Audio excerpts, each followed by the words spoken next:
आज की औरतों में हम सीईओ देखते हैं, मेरे जैसे एडवोकेट्स भी हैं, जजेस भी हैं, बहुत अच्छे पोस्ट पे औरतें बैठी हैं। घर आएंगी वो उतना ही मेंटल प्रेशर उसने भी झेला है ऑफिस में जितना आप झेल के आए। बेटी बचाओ बेटी पढ़ाओ पे आपने बात करा और आपने ये भी बोला जो केस हुआ था बीच में कोर्ट रूम पे जब वो ट्रायल कर रहे थे, एक फीमेल आए थे वो happens to be a sexual worker. एक मेरे पास केस आया था जिसमें लड़की ने मुझे बोला कि आप पुलिस स्टेशन आ जाओ जल्दी से, मुझे तो कंप्लेंट करनी है डोमेस्टिक वायलेंस की। मैं जब गई, उसके खरोंच था, ये खरोंच बहुत है दिखाने के लिए कि डोमेस्टिक वायलेंस हुआ है। मैं सुनती रही उसको, उसके बाद वो कहती मैं लंगड़ लंगड़ के चलूं तो ज्यादा अच्छे से वो पुलिस वाले समझ पाएंगे कि यू नो। तो ये मैंने उसी समय हाथ जोड़ दिए कि मैंने कहा देखो मैं गलत नहीं कर सकती हूँ, क्योंकि वो फिर गलत इंसान को अन्याय हो जाएगा उसके साथ, जो इंसान सही भी है उसके साथ अन्याय हो जाएगा। वर्क प्लेस में जैसे लोग काम करते हैं, दोनों साथ में रहते हैं, हाँ। Most of the time because साथ में रहते हैं तो उनकी बॉन्डिंग भी हो जाता है। शादियां भी हो जाती हैं, बिल्कुल बिल्कुल शादियां भी हो जाती हैं। एक शब्द है इसमें क्विड प्रो क्यो, जिसको कहते हैं कि भी मैं आपको प्रमोशन दूंगा अगर आप मेरे साथ कंप्रोमाइज करेंगे।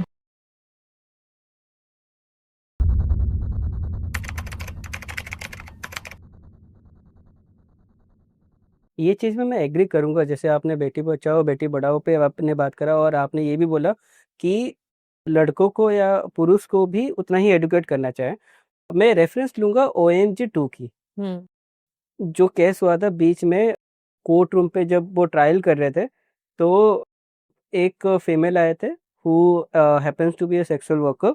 जब उनको पूछा गया था कि आपके पास जितने मर्द आते हैं, क्या वो सही तरीके से आपको अप्रोच करते हैं, तो शी सेड नो। एंड जब उनको फिर पूछा गया था क्या आपको लगता है कि उनको एडुकेट करना चाहिए ताकि सही अप्रोच कर पाए, तो उन्होंने बोला कि हाँ। तो मैं वहां से ये चीज एक्चुअली में ड्रॉ करूंगा कि ये कहीं ना कहीं एक्चुअली में गैप है। एटिकेट्स में एडुकेट करना पड़ेगा। जी बिल्कुल, मतलब देखिए एक तो जो हमने ये डिवाइड कर दिया है कि घर के काम सिर्फ औरतें करेंगी। We need to accept it now that women are also working, ठीक है? वी नीड टू एक्सेप्ट कि अगर वो भी उतना ही काम करके आ रही जितना आप ऑफिस में कर रहे हो। आज की औरतों में हम सीईओ देखते हैं, मेरे जैसे एडवोकेट्स भी हैं, जजेस भी हैं, बहुत अच्छे-अच्छे पोस्ट पे औरतें बैठी हैं। घर आएँगी वो उतना ही मेंटल प्रेशर उसने भी झेला है ऑफिस में जितना आप झेल के आए हैं। तो हमें एक तो ये जेंडर बायसनेस खत्म करनी होगी, दोनों बराबर हैं, दोनों को हाथ बटाना होगा घर के काम पे। एक बहुत अच्छी मूवी आई थी करीना की और अर्जुन कपूर की, जिसमें कि she was working and the male was right home maker. Right right. So हमें चीज़ों को नॉर्मलाइज़ करना होगा। We need to see it as a new normal कि अब दोनों वर्किंग हैं, दोनों को खर्चे बहुत ज़्यादा हैं आजकल के टाइम पे। एक नॉर्मल मैं कहूँगी कि अगर अच्छी लाइफ़ आपको जीनी है गुड़गाँव जैसे शहर में, तो आपकी 2 से 3 लाख महीने की बहुत बेयर मिनिमम मैं बता रही हूँ, इतनी इनकम राइट होनी राइट। चाहिए। उसको उसके बाद अगर आपके बच्चे हैं, इतने महँगे-महँगे स्कूल्स हैं, महँगी एजुकेशन के साथ उनके एक्स्ट्रा को-करिकुलम भी हैं। तो जब भी मेरे पास ऐसे केसेस भी आते हैं, जब मेंटेनेंस का केस आता है, तो बहुत लंबी लिस्ट निकल जाती है, मेडिकल के एक्सपेंसेस इतने लंबे-लंबे होते हैं, उसको कैसे आप पूरा करेंगे? मैं औरतों को वो भी बात समझाती हूँ कि प्लीज़ सिर्फ़ आप एक एजुकेटेड फैमिली से आए हैं, आपके माँ-बाप ने आपको अच्छा पढ़ाया है, सिर्फ़ इस केस पे डिपेंड मत रहिए, आप अपने आप को भी सक्षम बनाइए। आप खुद भी काम कर सकती हैं। बहाने होते हैं, बच्चे छोटे हैं, नहीं मेरा पति तो बहुत कमा रहा है, मैं तो उसी से ही लूँगी। एक मेरे पास केस आया था जिसमें लड़की ने मुझे बोला कि आप पुलिस स्टेशन आ जाओ जल्दी से, मुझे तो कंप्लेंट करनी है डोमेस्टिक वायलेंस की। As an advocate I went, मेरी तो ड्यूटी है, मैं जाऊँगी।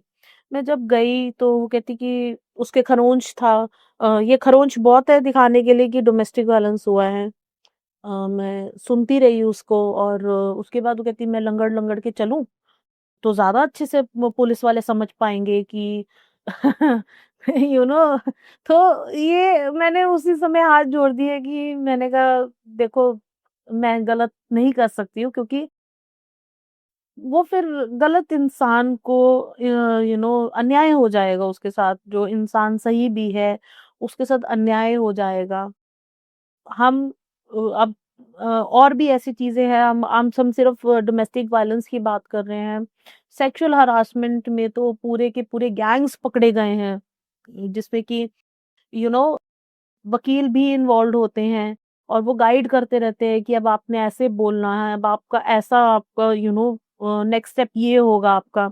एक बारी मेरे पास आया था, द्वारका का केस आया था, जिसमें कि हम इमीडिएटली मुझे बुलाया कि नेहा ऐसे-ऐसे मेरे ऊपर केस कर दिया, एवरीथिंग हैपेंड म्यूचुअली। मेरे पास पूरी चैट्स हैं, उस लड़की ने अपनी कंसेंट दी है सब कुछ करने के लिए और 3 साल से वो कोशिश कर रही है मिलने के लिए मुझसे। क्योंकि बीच में कोविड का टाइम आ गया था। वो मिलने की कोशिश कर रही थी। अब जब मिल लिए पूरी कंसेंट के साथ सब कुछ हो गया, next day she went and she filed complaints against him कि इसने तो मेरा रेप किया है। उसमें फिर हमने क्या किया कि अभी हमने उसके पिछले केसेस भी फाइंड आउट करने की कोशिश की कि ऐसी कोई कंप्लेंट और भी है and there was a demand of 5 lakh rupees कि अगर मैं ये केस वापस लूँगी I want 5 lakh rupees. So जब हमने उनके निकाल दिए कि दे आर डिफ़ॉल्टर्स, तो उनको क्विट करना पड़ गया। मैम फिर ये जैसे फ़ॉल्स केसेस आपने देखा है, तो ये फ़ॉल्स केसेस अगर दोनों तरह की मैं बात करूँगा, फ़ॉल्स केसेस हो सकते हैं महिला के ऊपर भी हो, पुरुष के ऊपर भी हो। तो ये डोमेस्टिक वायलेंस फ़ॉल्स केस अगर आते हैं, तो लॉज़ क्या कहता है इनके ऊपर? देखिए, आदमियों के लिए तो कोई लॉ नहीं बना हुआ। मैं बहुत स्पष्ट होके ये बात बोल रही हूँ, आदमियों के लिए कोई लॉ नहीं बना। हालाँकि जब आईपीसी से बीएनएस में भी आए, भारतीय न्याय संहिता में भी आए, तब भी औरतों के और बच्चों के अगेंस्ट ऑफेंसेस है, उसका चैप्टर 1 कर दिया गया। उसको प्रायोरिटी दी गई क्योंकि रेप हो गया, डोमेस्टिक वायलेंस हो गया, सेक्सुअल हरासमेंट हो गया, अंडर 18 रेप हो गया, उन सबको ऊपर दे दिया गया। चाहे स्टॉकिंग हो गया, किसी भी तरीके से औरतों को परेशान किया गया क्योंकि इसके पीछे हिस्ट्री रही है जो मैं ऑलरेडी आपको बता चुकी हूँ। औरतों ने बहुत कुछ सहा है जिसकी वजह से कानून उनके हक में बना। फ़ॉल्स एलिगेशंस अगर लग जाते हैं तो उसमें भी प्रोविजंस दिया हुआ है कि अगर आपके एविडेंस नहीं मिलते हैं या कुछ भी है तो आपको इतनी सज़ा मिलेगी, आपको इतना फाइन देना पड़ेगा।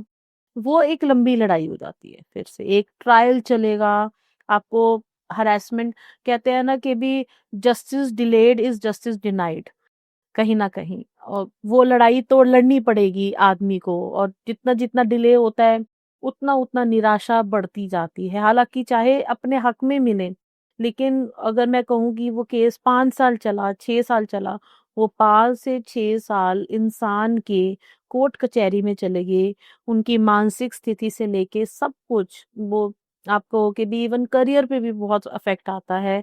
पर्सनल डेवलपमेंट में भी बहुत अफेक्ट आता है और ना जाने वो 6 साल लड़ने के बाद भी, उसके बाद कितने साल जो सोसाइटी का बोझ उठाना पड़ता है। मैं एग्ज़ाम्पल लेती हूँ कि औरत का रेप हुआ। रेप औरत का होता है लेकिन सोसाइटी जितनी बारी उसको रेप कर देती है, बोल-बोल के, तू गलत हो गई, कपड़े गलत डाले होंगे, चाल-चलन अच्छी नहीं थी जी इसकी। लड़की को गलत बोल दिया जाता है। आदमी को कब सिखाया जाएगा कि नहीं अगर कोई लड़की बाहर अकेली है तो ये तुम्हारी जिम्मेदारी बनती है क्योंकि वो भी किसी की बेटी है, माँ है, बहन है। कभी नहीं सिखाया जाता है। जैसे आपने ये रेप की बात किया, तो ऐसे ही फीमेल्स को क्या चैलेंजेस आते हैं? देखिए चैलेंजेस बहुत हैं। See the very first challenge is the education of law. Law की एजुकेशन नहीं है आज भी औरतों को, चाहे वो किसी भी टाइप की रेप का तो पता है जी हाँ जी, हुआ। अब मैं बात कर लेती हूँ जैसे माइनर का रेप हुआ फॉर एग्जांपल। माइनर्स के केस में अक्सर ये देखा गया है 98% कि वो कोई ना कोई या तो जान पहचान का होता है, घर का ही कोई इंसान होता है या कोई सोसाइटी का ही इंसान होता है, कोई ऐसा होता है जो बहुत आपको अच्छे से जानता है क्योंकि आप उसको ट्रस्ट करते हो। आप पॉक्सो की बात कर रहे हैं? पॉक्सो की बात कर रही अच्छा। हूँ, protection of children from sexual offences, जो कि अंडर 18 की बात कर रही हूँ।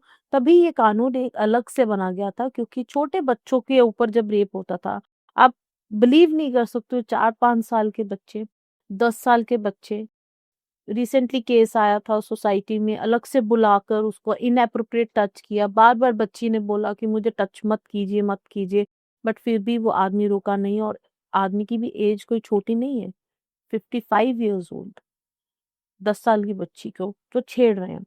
इसी मैं वही बताना चाह रही हूँ कि कोई ना जिस पे आप ट्रस्ट करते हो, आप एक सोसाइटी में रहते हो, आप ट्रस्ट करने लग जाते हो कि हम तो एक सोसाइटी में रह रहे हैं। ऐसे ही एक केस मेरे पास बहुत पहले आया था जिसमें कि भी बच्ची को फुटबॉल खेलने का बड़ा शौक था। उसको रोनाल्डो का ऑटोग्राफ देने के बहाने लड़के ने उसको नीचे बेसमेंट पार्किंग में बुलाया और उसके साथ रेप किया 10 साल की बच्ची के साथ। सो ये कोई ना कोई ऐसा ही होता है जो आप जिस पे भरोसा करते हैं कि एक ट्रस्ट खींचना। सो इसके भी बड़े सिम्पटम्स होते हैं जिसको हमें रिकॉग्नाइज करना चाहिए कि छोटी बच्चियों के साथ अगर रेप होता है, उनके बिहेवियर में क्या चेंजेस आते हैं, ये भी एक पूरी स्टडी की गई है। नेक्स्ट हम बात करते हैं चैलेंज। अब छोटी बच्चियों को तो एजुकेशन नहीं है, गुड टच बैड टच बता दिया, उसके बाद क्या? जब उसके ऊपर जब होगा एक 5 साल की क्या बच्ची क्या अपने आप को प्रोटेक्ट कर सकती है? क्या उसमें उतनी पावर है, फिजिकल स्ट्रेंथ है कि वो लड़ सकेगी? बिल नहीं लड़ सकती, बिल्कुल नहीं, बिल्कुल भी नहीं लड़ सकती। बिल्कुल नहीं। इस टाइम में तो एक्चुअली वो डिपेंड होते हैं अपने पेरेंट्स पे। बिल्कुल। उनका मुँह भी इवन इफ धमकाया जाता है कि अगर तुमने किसी को बताया तो मैं तुम्हारे घर वालों को भी मार दूँगा, तुम्हें भी मार दूँगा।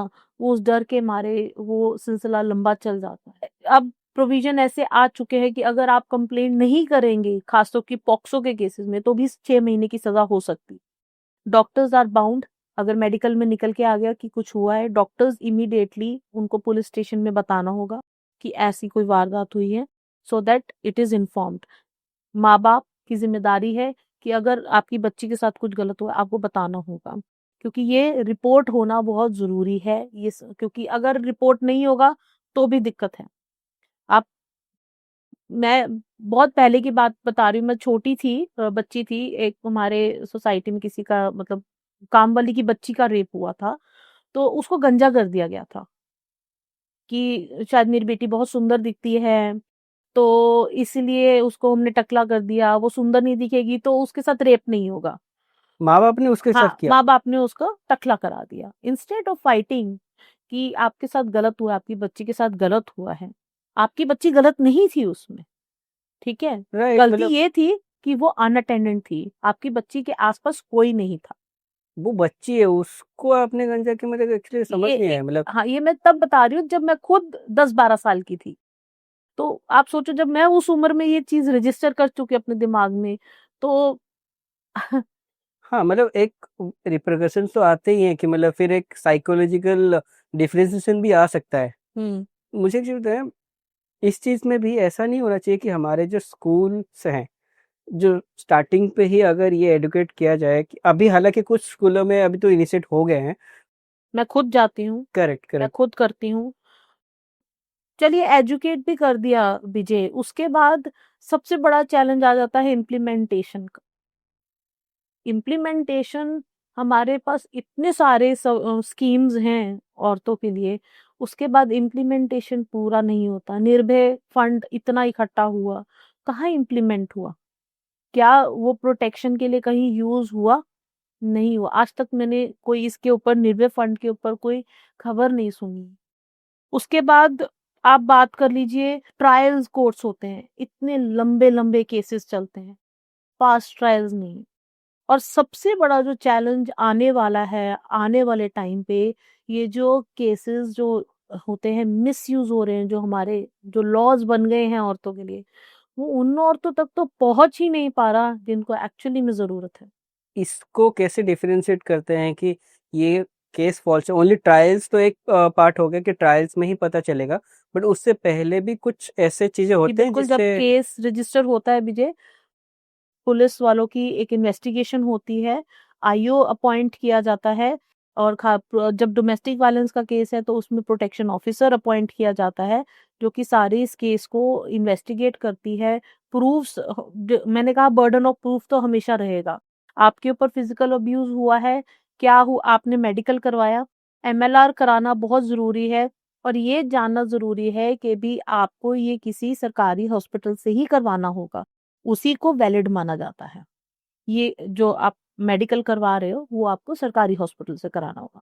दूसरा आपके इन्वेस्टिगेशन में आप पूरा कोऑपरेट कीजिए। अगर आपके पास कोई फ़ोटोग्राफ्स है, कोई वीडियोज़ हैं, कोई ऑडियोज़ हैं जो आपके साथ हिंसा हुई है, वाइस वर्सा अगर आदमी के अगेंस्ट फ़ॉल्स एलिगेशन है, तो आप भी इसी तरीके के बर्डन ऑफ प्रूफ जो उनके आपको भी यही प्रूफ्स लेके आने हैं। कोई आपके पास ऐसी ऑडियो क्लिप्स हैं या आपके पास कोई ऐसा प्रूफ है, कोई चैट्स हैं, जिससे कि आप प्रूव कर सको। आजकल इन्फिडेलिटी का बहुत ज़्यादा चल रहा है कि मेरी वाइफ़ का जी एक्स्ट्रा मैरिटल अफ़ेयर चल रहा है या मेरे हस्बैंड का एक्स्ट्रा मैरिटल अफ़ेयर चल रहा है। तो उस केस में क्या आपके पास कोई प्रूफ्स हैं?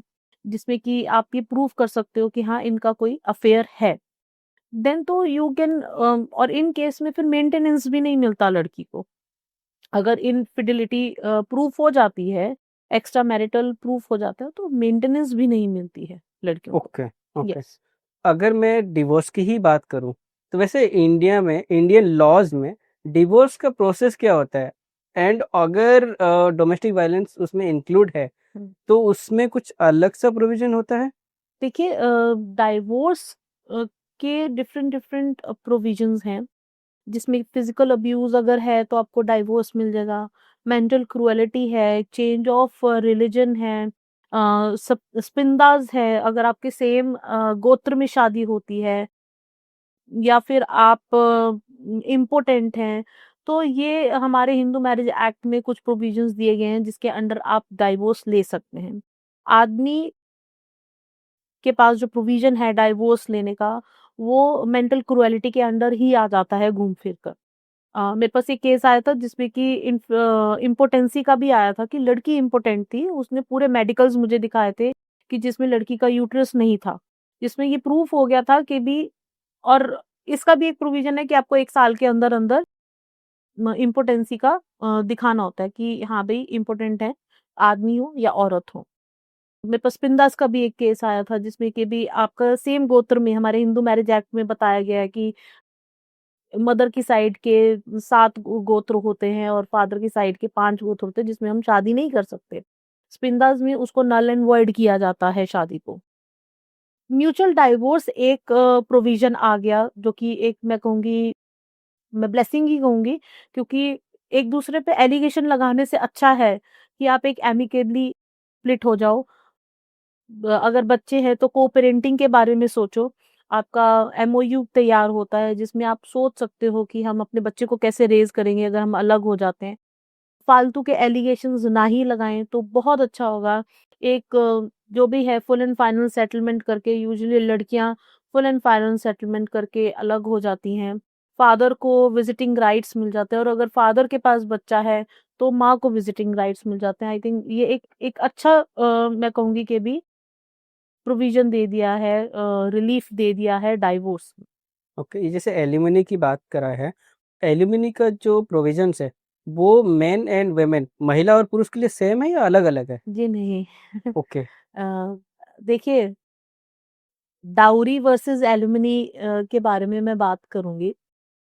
पहले एक चला था प्रथा डाउरी लेने का, अब एक प्रथा चल पड़ी है एलिमनी लेने की। इसको गलत मत समझिएगा लेकिन हाँ, आजकल अच्छी बड़ी-बड़ी अमाउंट लेके शादी तोड़ने की क्योंकि इंसान कहता है मुझे मेरी मेंटल पीस चाहिए, ले दे के इसको ख़त्म करते हैं, आगे बढ़ते हैं और कई तो वकील भी सजेस्ट ये करते हैं कि आप सेटल करो ना केस को इतने। तो ये एलुमनी वाला जो पार्ट है और आजकल छोटी-मोटी एलुमनी करोड़्स में एलुमनी ली जाती है टू कि एमिकेबली शादी को तोड़ी जाए। एक अच्छी अमाउंट दी जाती है क्योंकि कोई भी कोर्ट कचहरी के चक्करों में नहीं पड़ना चाहता। ये पहले डाउरी था, अब एलुमनी है। सी जो औरतें हैं जब अपनी एलुमनी की बात करती हैं, एलुमनी उन्हीं को मिलती है अगर वो वर्किंग नहीं है, वो अपने आप को मेंटेन नहीं कर पा रही हैं, उनके साथ बच्चे हैं, ठीक है? एलुमनी उस औरत को नहीं मिलती है जो वर्किंग है, अच्छा पैकेज है जिनका ठीक है, क्योंकि जब आप मेंटेनेंस का केस डालते हैं, आप इनकम एफिडेविट भी देते हैं, आप अपनी 3 साल की बैंक स्टेटमेंट्स प्रोवाइड करते हैं, आपको 3 साल की आईटीआर प्रोवाइड करनी होती है। ये बहुत बड़ी गलती होती है अगर आदमी ये सोचता है कि अब बीवी ने मेंटेनेंस का केस डाल दिया तो अब मैं नौकरी छोड़ देता हूँ तो मैं मेंटेन नहीं करूँगा। ये 3 साल का रिकॉर्ड तो आपको कोर्ट में प्रोवाइड करना ही होगा, इनकम एफिडेविट भी आपका लगता है। अगर ये प्रूफ हो जाए कि लड़की का एक्स्ट्रा मैरिटल है या वो दूसरी शादी कर चुकी है, तो उस केस में लड़की को मेंटेन नहीं किया जाएगा। ये प्रोविज़न है हमारे भारतीय न्याय बीएनएसएस 144 में ये हमारा प्रोविज़न दे दिए हैं। पहले ये सीआरपीसी 125 में था। तो इसका मतलब महिला जो है मेंटेनेंस माँग सकते हैं, बट पुरुष जो है वो मेंटेनेंस नहीं माँग सकते। मेंटेनेंस माँग सकता है पुरुष, अच्छा, अगर वो अपने आप को मेंटेन नहीं कर पा रहा है। ऐसा केस हुए हैं, ऐसे जजमेंट्स भी निकले हैं, जिसमें महिला कमा रही है, पर आदमी मेंटेन नहीं कर पा रहा है ड्यू टू सम डिसेबिलिटीज़ या कुछ भी, जिस वजह से वो नहीं कमा पा रहा है। तो मैं एक एग्ज़ाम्पल लेता हूँ। एक पेरेंट्स हैं, लेट्स से हस्बैंड वाइफ के बच्चे हैं और वो डिवोर्स लेना चाह रहे हैं और उनकी अप्रूव हो गया डिवोर्स। अब उस केसेस में आप तो आँखों देखी बहुत सारे केसेस देखते हैं, अगर डिवोर्स हो जाता है तो बच्चे पे क्या असर आता है? इन इन अ वाइस वर्सा केस कोई भी वहाँ पे इश्यूज़ हुआ हो, चाहे डोमेस्टिक वायलेंस हो या ना हो। पूरी फैमिली मैं कहूँगी, कहते हैं ना कि घर में कोई एक बीमार होता है, तो पूरा घर बीमार हो जाता है। देखिए मानसिक स्थिति की जब हम बात करते हैं कि बच्चों की क्या होती है, काफ़ी बार हमें खुद साइकोलॉजिस्ट को कंसल्ट करते हैं। हम बात करते हैं उनसे समझने के लिए कि अब हम, बिकॉज़ हमारा एक्सपर्टीज़ है लीगल, मानसिक हमें साइकोलॉजी भी रीड करनी पड़ जाती है कई बारी। हम आई थिंक हमारे पास डिग्री नहीं होगी साइकोलॉजी की, लेकिन हम इतने एक्सपीरियंस हो चुके हैं कि हम समझ जाते हैं कि अभी अब आगे क्या होने वाला है। मैंने ऐसे वर्कशॉप्स भी किए, ऐसे सेमिनार्स भी किए जिसमें मैंने साइकोलॉजिस्ट को भी बुलाया, जिसमें मैंने समझने की कोशिश की कि जब ये सेपरेट होते हैं, डाइवोर्स होता है, उस केस में कपल्स की साइकोलॉजी और बच्चों की साइकोलॉजी में क्या होता है।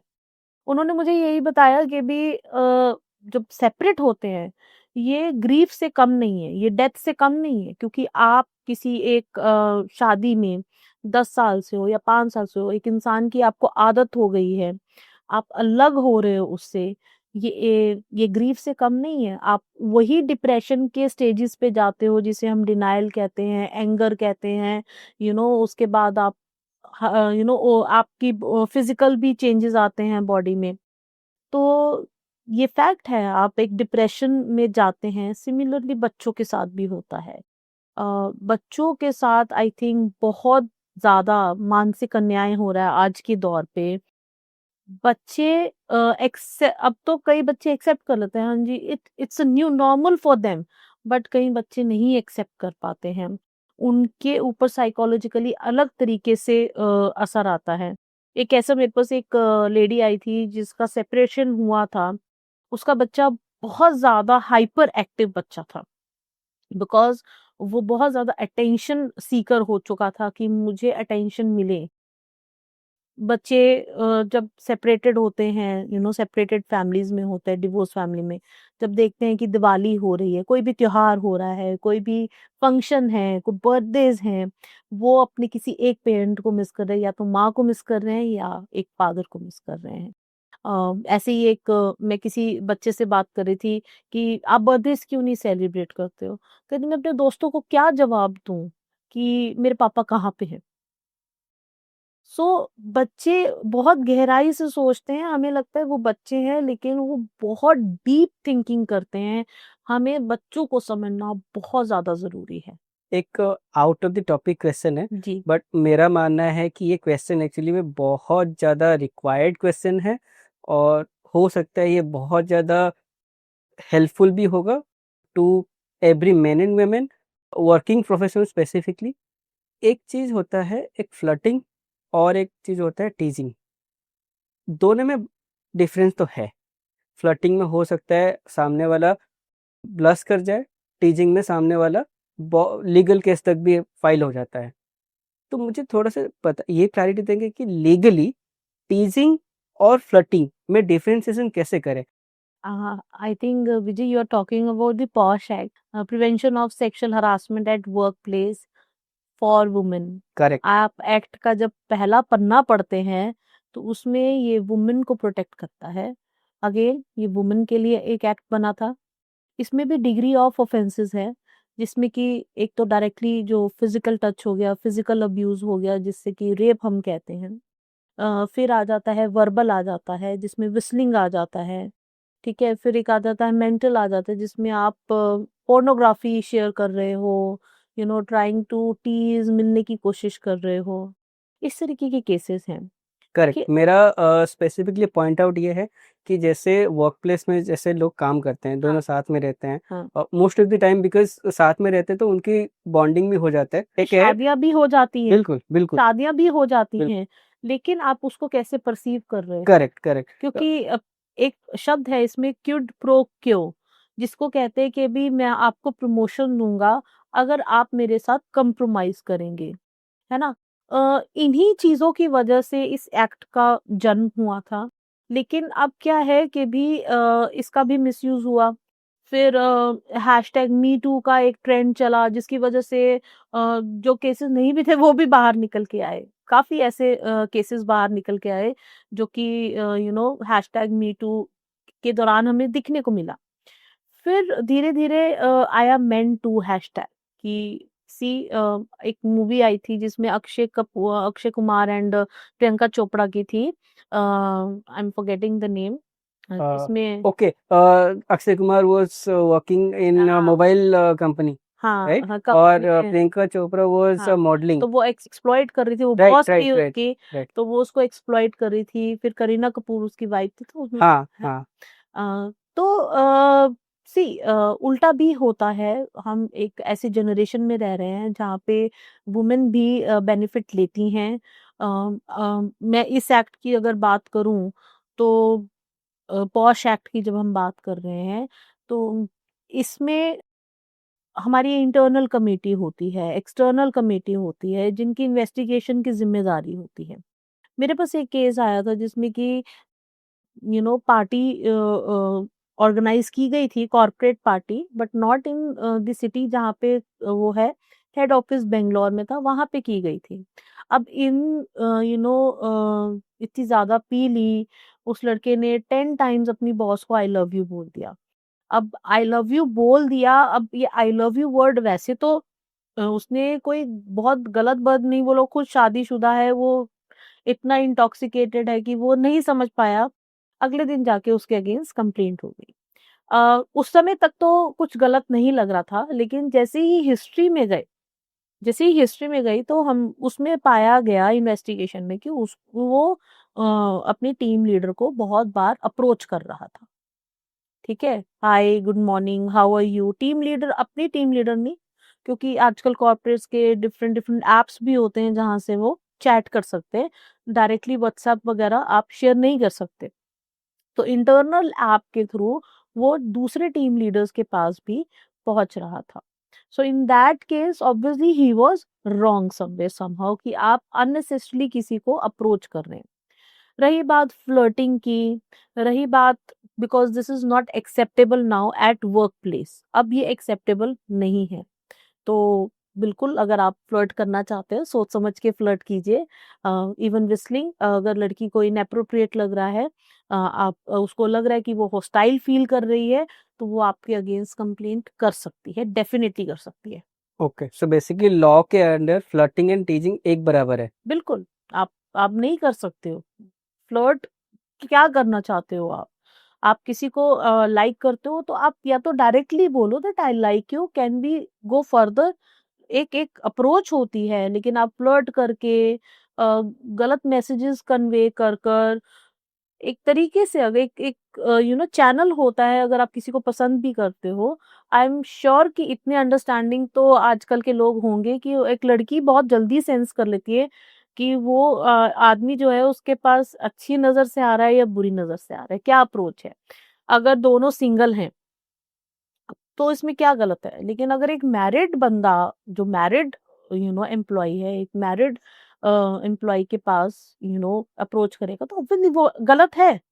ये कल्चर कॉर्पोरेट कल्चर में ये जो निकल के आ रहा है कि भी मैरिड होते हैं मोस्ट ऑफ द टाइम, तो वो दिख जाता है आपका क्या बैकग्राउंड है, उससे ही समझ आ जाता है कि आपकी क्या नीयत है। सो राइट। ये सारा इन्वेस्टिगेशन का पार्ट बन के रह जाता है फिर। मैम आपका एक लास्ट मैसेज क्या रहेगा हर एक महिला और पुरुष जिनके ऊपर डोमेस्टिक वायलेंस और सेक्सुअल हैरेसमेंट जैसी प्रॉब्लम्स आ रहे हैं? देखिए मेरा मैसेज वुमेन के लिए ये है कि बी वोकल। अगर आपके साथ गलत हो रहा है डेफिनेटली आवाज उठाइए। डरने की कोई जरूरत नहीं है। आप अगर अफोर्ड नहीं कर सकते हैं लीगल फीस वगैरह तो आपके पास लीगल एड सर्विसेज भी हैं। आपको स्कीम दी गई है नालसा के थ्रू, आप बिल्कुल लीगल एड सर्विसेज भी ले सकती हैं।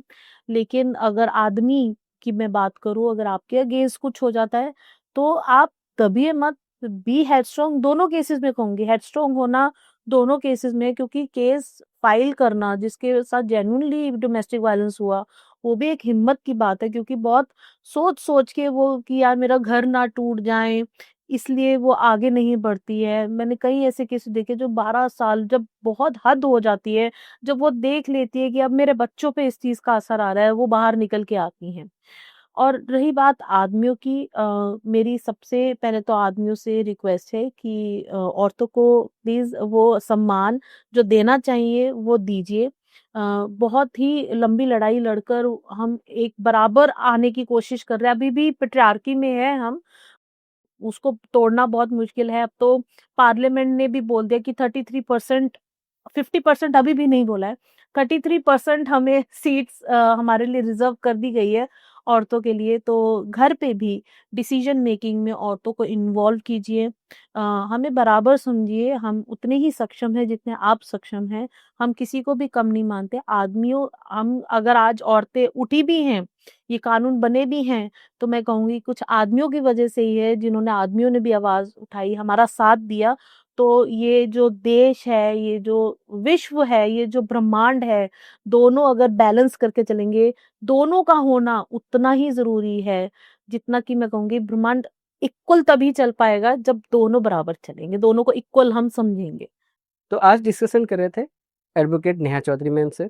अगर आप सेक्सुअल हैरेसमेंट, पॉक्सो या फिर डोमेस्टिक वायलेंस के पीड़ित हैं तो आप मैम से कंसल्ट कर सकते हैं, एंड उनको कंसल्ट करने के लिए जो डिटेल्स है वो डिस्क्रिप्शन में मिलेगा। Thank you ma'am, thank you for giving us chance हाँ, to discuss as unfiltered discussion at manifest with Vijay. Thank you so much Vijay for having me here.